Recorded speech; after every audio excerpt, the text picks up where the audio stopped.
foes, and every beautiful thing in between. Welcome back to the only show on the internet that matters. It's Preston. I mean, Taun can't play. Got it. It's that very special day of the week. It's Sunday, the day that Taun uploads videos for Taun and Taun only.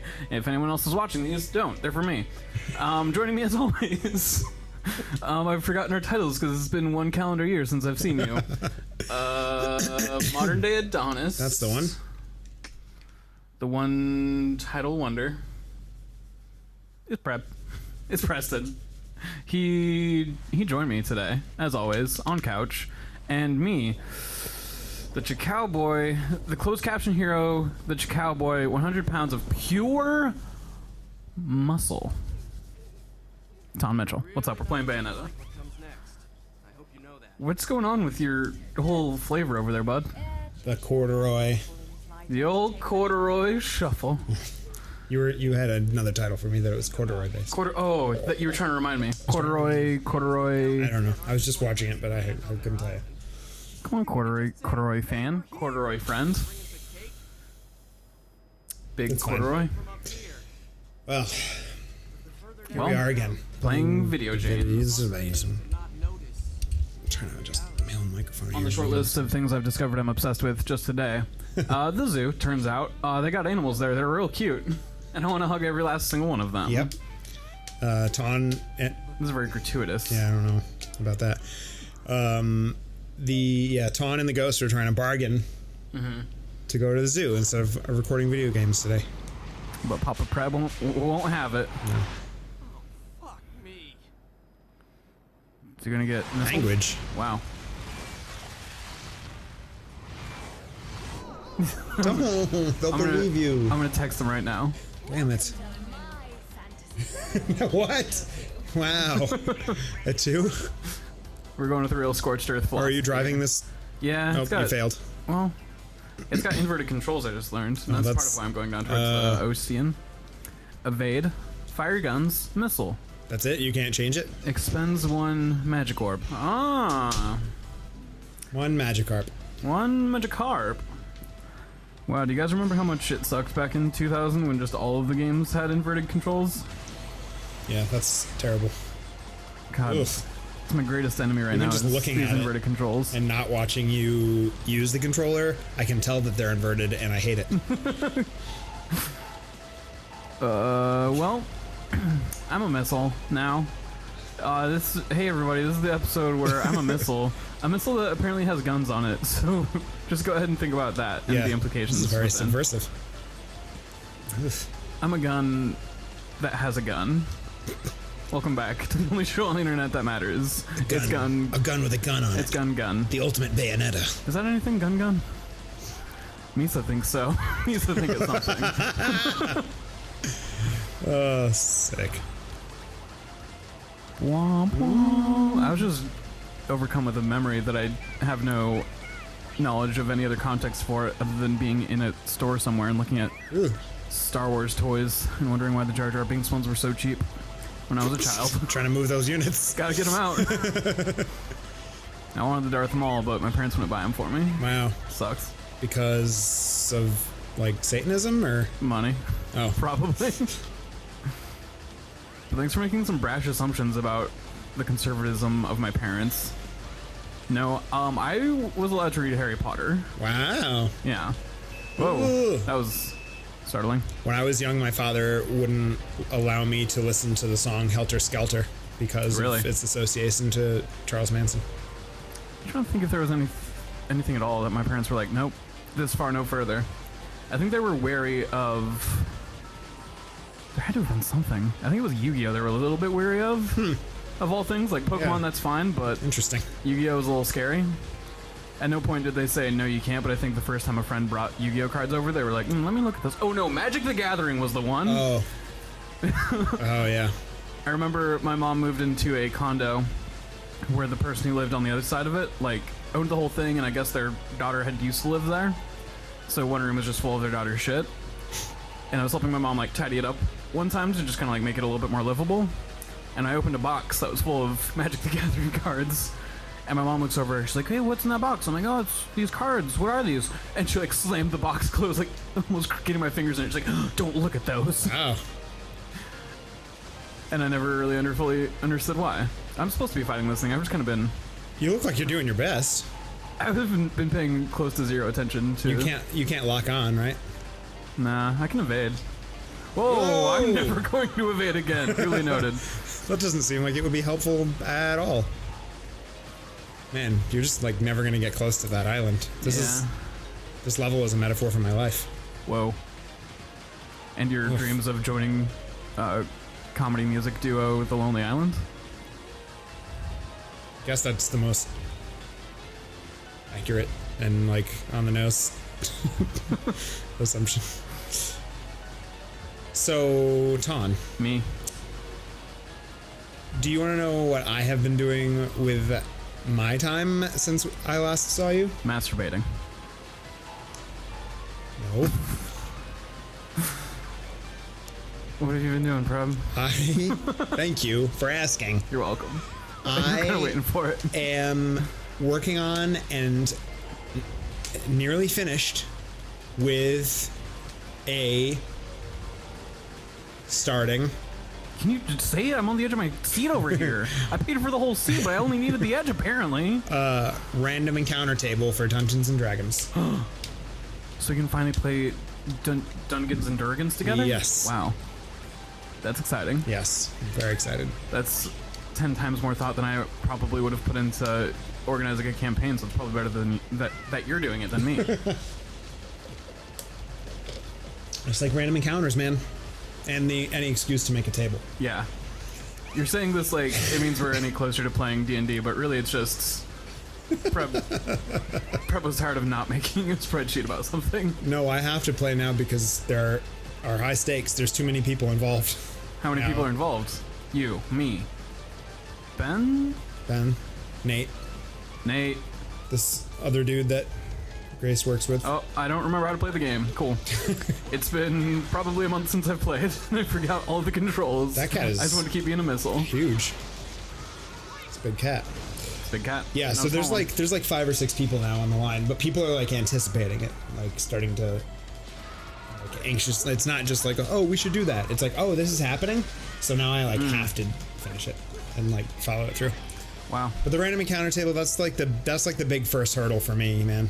You know, because I got to have my random encounters. Gotta have my tables. And the reason that I have random encounters because if I don't have a table that I can just like roll for random encounters, I will spend entirely too much time like planning each session, like on encounters. Oh, okay. And if I just like devote, they were all scripted. Yeah, exactly. So if by doing this, I already have them like set up. So all I have to do is like determine like, all right, well, now we're going to do this, and this. Set up a little bit of like, you know, specifics for that encounter. Like, all right, what's our environment? Where are we located? What's the circumstance? You know, what's the enemy strategy? Kind of that stuff. But like, I'll end up just reading through the entire monster manual every time I have to put together an encounter if I don't set up a table ahead of time. As much as you know I love my spreadsheets, and as much as I relish the opportunity, it actually has like a practical benefit. It's not just me like putting in busy work. Okay. Which chapter of D&D are we playing? Not chapter. That's the wrong word. Edition. There we go. Yeah.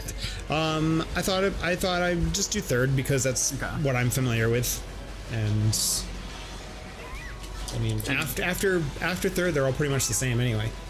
And you're just very opposed to me playing the half demon race? There's like stuff like that in third edition. I thought the one I was thinking of came in fourth, but I'm also very unfamiliar with the differences in editions for D&D. Wait, are we on 5th edition? Which edition are we on? I don't know. Last one I heard about was 5th, but they might have come out with another one since then. Well, but, and I've never really looked at that. I mean, I've looked at a little bit of.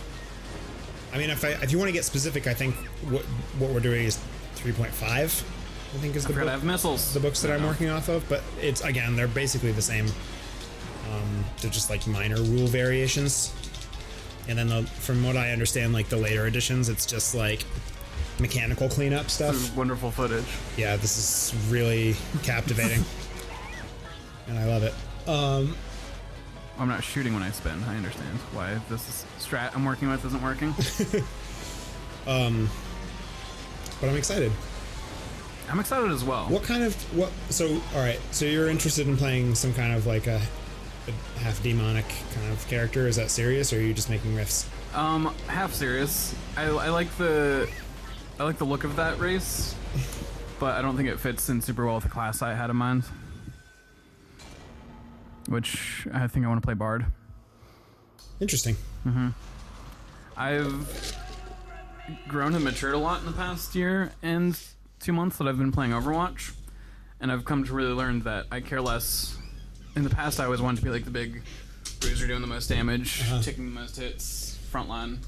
Sometimes I'd go rogue. Like if I was playing tabletop games, I'd usually go rogue, but like in video games especially, I always wanted to be the big beat everybody up individual. Yeah. But I've really come to learn that I'm much more interested in support class, setting up other people to like execute these really badass maneuvers, if that makes sense. I think that having a mind to play support takes like a nuanced and like experienced approach. Like the most obvious thing to do when you're creating a character or choosing a character if they're pre-written is Why are we rewatching like this? the most easily quantifiable thing, right? Like damage. Yeah. Secondarily, I would say is healing. Did I not get a checkpoint? I'm starting this whole thing over? Yeah. Wow. Yeah. I'm sorry. I was pretty okay about dying because I assumed I'd gotten a checkpoint at some point. Well, now I you guess know. not. Maybe now you know what you're doing. Foolish of you to think that I think. So I think that's cool. I've never played. I don't think I've ever played at least extensively with a bard. I think I may have played like one-off sessions with a bard. I've never played a bard. Okay. So I'm intrigued at that notion because they're like all support. Yeah. That's kind of the thing, like, you have to accept and realize that, like you said, the most obvious thing to do is to deal damage and Yeah. defeat your enemies. And so just, like, realizing that very, very rarely is the most ideal thing for you to do to attack. Yeah. It's more important that you keep your friends topped off and empowered to do their best. Yeah. If bards can't heal, I might switch, because I am mostly interested in playing a healer. Even healers like have offense. You know, like I think bard is really the only like support character that like really doesn't have much for offense at all. They have like a lot of debuffs too that they can do. Which I'm like I can't kind think of like interested in. I really can't think of like any. They might have like lesser offensive spells. Yeah, I've probably got, like, magic missile. at least, Yeah, kind of just thing. like kind of more like run of the mill kind of stuff, but they certainly don't have like the big damage things. But What that's- are the other players interested in doing? I don't know that I have heard. I know someone made a passing comment to Ben about playing Bard, but that had more to do with I don't know. It's hard for me to ascertain like how serious this is. Ben insists that he wants to play an evil character Okay. because he is a troll.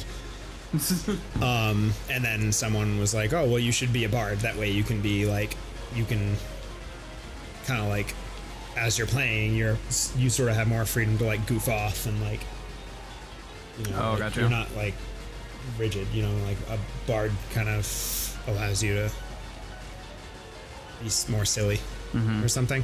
But I think that's the only indication of anything that I've gotten from. And if the ghost plays, she would play a druid. Ooh. That's her. I hear druids have a lot of potential to be just, like, dummy powerful. They do, absolutely. They don't start off very powerful at all. Okay. But if you're playing a long game with a druid, you can get really stupid. And I'm also, like, I've heard that from people who are very into min-maxing their characters, which I don't personally identify as a very high interest of mine. I'm way more interested in when I level up and I'm choosing new skills, what's more interesting for my character. Yeah. And, like, their narrative, what makes the most sense for for them to level up and improve on. Yeah. Instead of, well, this is the most powerful thing, and even though it doesn't fit the personality of my character at all, I'm doing it. I kind of, yeah, I mean, I guess I kind of play like a mix of those. Mm-hmm. Like I would choose like, what's my character concept from the very beginning, mm-hmm. and go for that. Like I played one of my favorite characters that I played was, I can't remember what the class is called exactly, game. But it's basically like, Consecrated Harrier. Ooh. Is a prestige class that I was working towards, and it's basically like an assassin for the church. That's pretty dope. Yeah, so that was my like destination the whole time. So like I wrote my character around that. And it's not like the most powerful thing, but mm-hmm. it's sort of like, all right, how can I do something that's like different and that also is intriguing, like as a character, you know? Just remember I have dodges. Not those. And it was great. So I started off as a paladin and I worked up to that. Okay. I guess I really like healers. Really? Yeah. I've played more healers in support. My first game I played just a straight fighter. Mm-hmm.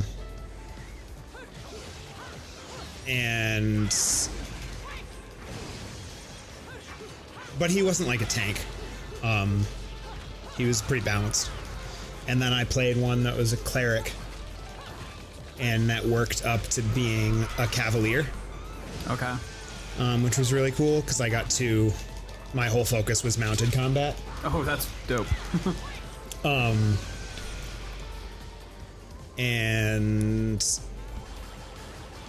he had a bear. No, that was the Consecrated Harrier that had a bear. Yeah, so it was all like he fought with a lance and like everything. Like it was really cool. So he was more like a battle focused cleric. Like there was healing, but I focused more on like the offensive side. Interesting. Okay. And then the paladin is sort of similar. Cleric is the other class. You know what? I think I reversed it. I think I was the cleric working towards Consecrated Harrier, and the paladin was the one that was the cavalier, because that makes more sense. Because I don't think a cleric is able to wield a large weapon like a lance, and it makes sense why the cleric who's not working toward mounted combat would also have a bear. So I definitely didn't have both a horse and a bear, and I didn't ride the bear. What I did was I was a cleric, but I took my first level in ranger so that I could have an animal companion. Oh, dope. And I was able to negotiate having that animal companion be like a motherfucking bear. Yeah. Like he was like a nerfed bear. Oh, okay. But still a bear. Because they were like, dude, bears are too powerful for them and like too big for them to be your animal companion. So I negotiated like a smaller bear. There's a D&D podcast I listen to called Bombarded, which is incredible, where it's a bunch of characters who are starting to multi-class as bards together. So they're already like, there's a thief, there's a fighter, and I think a druid. Uh-huh.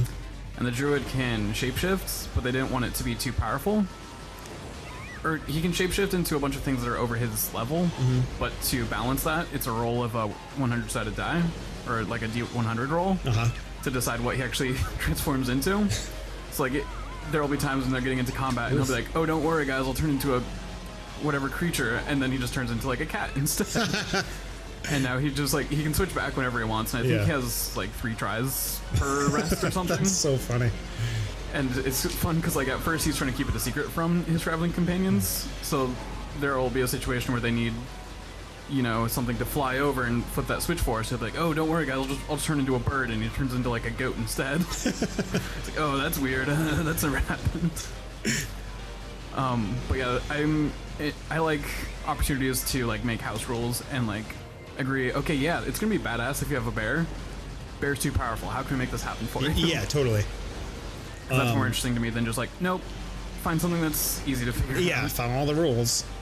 No, it was cool, and I played the character was like he was so gross and salty, like he was really disheveled all the time, and just like not clerical or like presentable, and he was like really just salty, and like the bear was the only other character that he actually liked. That's fun. Yeah, it was a really good time. I'll be interested to see what Ben comes up with, because I also don't care much for like player character conflict. Yeah. I mean, if we disagree on something legitimately, for sure. But if it's like, well, I just want to antagonize everyone for the fun of antagonizing everyone. Yeah. Because that's not fun for anyone else. Yeah. I mean, I don't know. Obviously, I know Ben and Nate, and I'm hoping that Ben will, like, I don't know his play style, but like, I know that I think he's more used to playing like maybe like less serious games. Oh, gotcha. So I'm hoping that the play style of, because I mean, I'm not trying to write like a really long form story. Like, I think I'm gonna come up with like a one-off thing that like Gotcha. with like kind of a cliffhanger ending that like could progress if we wanted it to. Yeah. So I don't know how that's gonna fit. I'm hoping that he'll fall in line and like not be too antagonistic, because that's not fun. Right. Unless like everyone's on board. But I don't know anyone else's like styling, and I know Nate, but I don't know how he plays or what his experience is. So it's gonna be interesting. And you never really know how everyone's like play style is gonna mesh until you're doing it. Right. Until you're in the moment. Yeah. I mean, there's some people that like I've played with that like once we started, it was like they took it too serious and they become like a rule meister and they have the books memorized. Oh, that and sucks. it's like, That sucks so dude, much. you are ruining the fun. But then the opposite is the person who doesn't take it serious at all, and they're just like disruptive. So everything's cool. Do you want to take a pause and pick up on the next? I do want to. Okay, cool. All right. Hey, folks, sorry we forgot you were there. We were just talking amongst ourselves. We're playing Bayonetta, and we're going to pick up on the next exciting episode of Taun. Can't play.